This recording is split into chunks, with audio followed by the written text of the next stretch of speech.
ఏమండి కూర్చున్నారా? ఏంటి ఇంట్లో సరుకులు నిండుకున్నాయి, కొంచెం వెళ్ళి తెచ్చేద్దాం ఏంటి? అవునట్టు నాకు చాలా పని ఉంది, మీరు వెళ్ళి తెచ్చేద్దరు కొంచెం. అబ్బా నేను ఒక్కనబ్బా బోర్ అవన్నీ నెత్తుకుంటే మీకు అంత శ్రమ అక్కర్లేదు, ఇదో రెడీ పెట్టాను రేషన్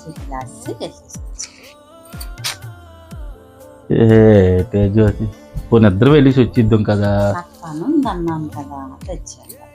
నెలకు సరిపడా రాసిస్తావా? రాస్తాను.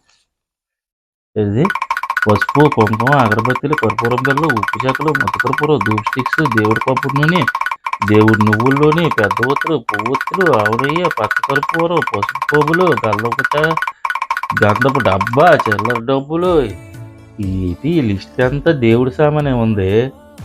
మనం తిన్నాకేవే దేవుడి అవి తీసుకురండి, దేవుడే మనకిస్తారు, దానికి ఎందుకు?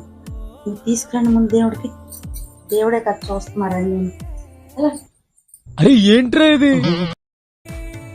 దీన్ని రేషన్ చీటీ అనరే, అన్ని దేవుడే ఇస్తాడు అనుకుని వెళ్తుంది. ఇందులో ఏ రాయలేదు, దేవుడు కానీ తెచ్చేస్తాడేటి ఇంట్లోకి ఏమైనా. ఆ దేవుడు ఇచ్చింది అంతా వెళ్ళి తెచ్చుకోవాలి అక్కడికి వెళ్ళి మనం. పెద్దది ఏటో దీంతో ఎడగేగడమో ఏటో అర్థం అవ్వట్లేదు. మేము తిన్నాక ఉప్పు పప్పు ఏమి రాయలేదు, అన్నీ దేవుడి నూనెలు, పసుపులు, పసుపు కోములు, కర్పూరాలే.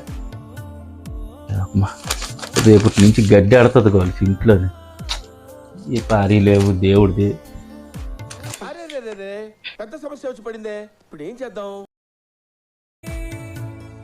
ఏమండి ఇవాళ ఏం కూర చేయమంటారు? సరియా సరే చికెన్ తెచ్చేస్తాను. అయ్యయ్యో ఈరోజు తినకూడదు, ఇవాళ ఏకాదశి అండి. సరే రేపు తెచ్చుకుంటారులే. రేపు ద్వాదశి.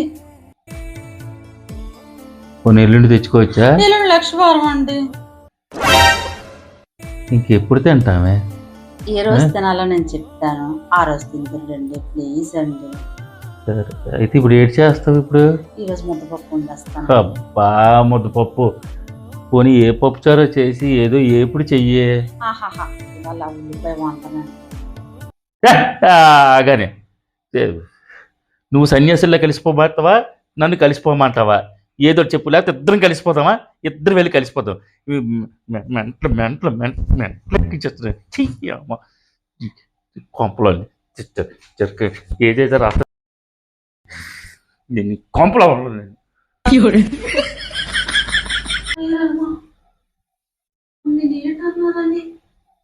వెళ్ళిపోతున్నారు, తెల్లారు కదా సర్దుకుంటారు, చూసుకుంటారు.